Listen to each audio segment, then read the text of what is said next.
এয়া আমাৰ ওচৰত কণ্টেষ্টেণ্ট নম্বৰ 36 কৃষ্ণা মণিনাথ শ্ৰীৰাসং মেম হাই কৃষ্ণমণি হাই মেম আচ্ছা আমাৰ ৰাভাসকলৰ যোনটো ডায়মণ্ড ফুল থাকে ঠিক আছে গট পাৰো তাৰ ভিতৰত কিমানটা মহৰ থাকে মেম অকণমান জোৰকৈ ক'ব আচ্ছা গট পাৰো যোনটো ডিজাইন ঠিক আছে বক্স কেইটা মহৰ থাকে তাৰ ভিতৰত মেম মই ইমান ভালদৰে নাজানো 6টামান থাকে চাগে মেম আচ্ছা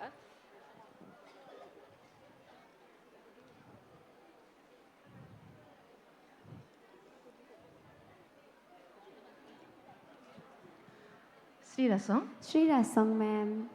তুমি কি কৰি ভাল পোৱা বুলি কৈছিলা মই বিহু নাচি বিহু গাই লগতে ৰন্ধা বঢ়া কৰি খুব ভাল পাওঁ ঠিক আছে বিহু নাচিবা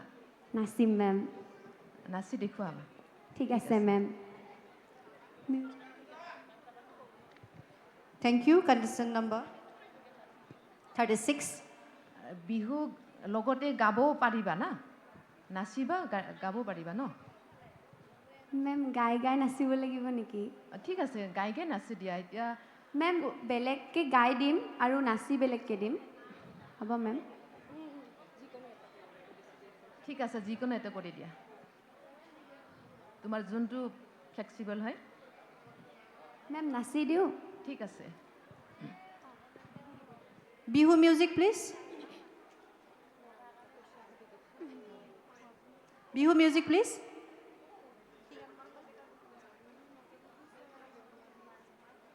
আৰু বিহু গীতটিৰ নাম হৈছে জাৰৰে মাজতে কিশোৰে ৰিঙায়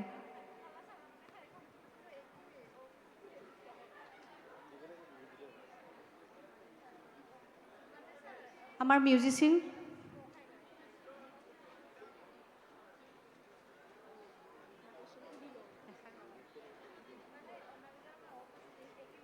মিউজিক প্লিজ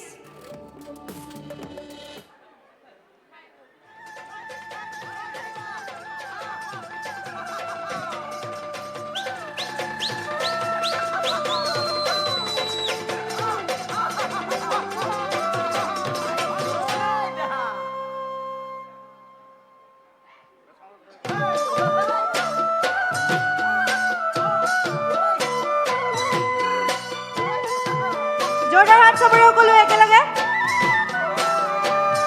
ধুনীয়া আৰু জোৰছে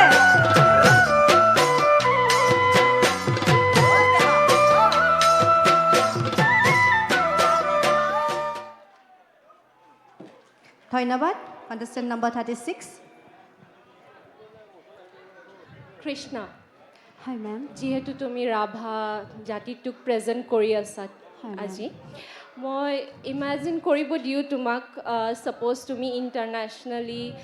ৰাভা জাতিটোক প্ৰেজেণ্ট কৰিবলৈ সুযোগ পালা তুমি কি কৰিবা কেনেকৈ আগুৱাই লৈ যাবা আমাক হয় মেম ধন্যবাদ আপোনাৰ এই প্ৰশ্নটিৰ বাবে মই পোনপ্ৰথমতে মোৰ ৰাভা সাজযোৰৰ লগতে আ অলংকাৰখিনি সুন্দৰকৈ পৰিধান কৰিবলৈ চেষ্টা কৰিম আৰু লগতে অসম তথা অসমৰ বাহিৰত প্ৰত্যেকখন ৰাজ্যত প্ৰত্যেকখন দেশত অসমৰ ৰাভা জনগোষ্ঠীক যাতে চিনি পায় তেনেকৈ মই এটা পৰিচয় দাঙি ধৰিবলৈ চেষ্টা কৰিম মেম ঠিক আছে নেম ৰাছম মেম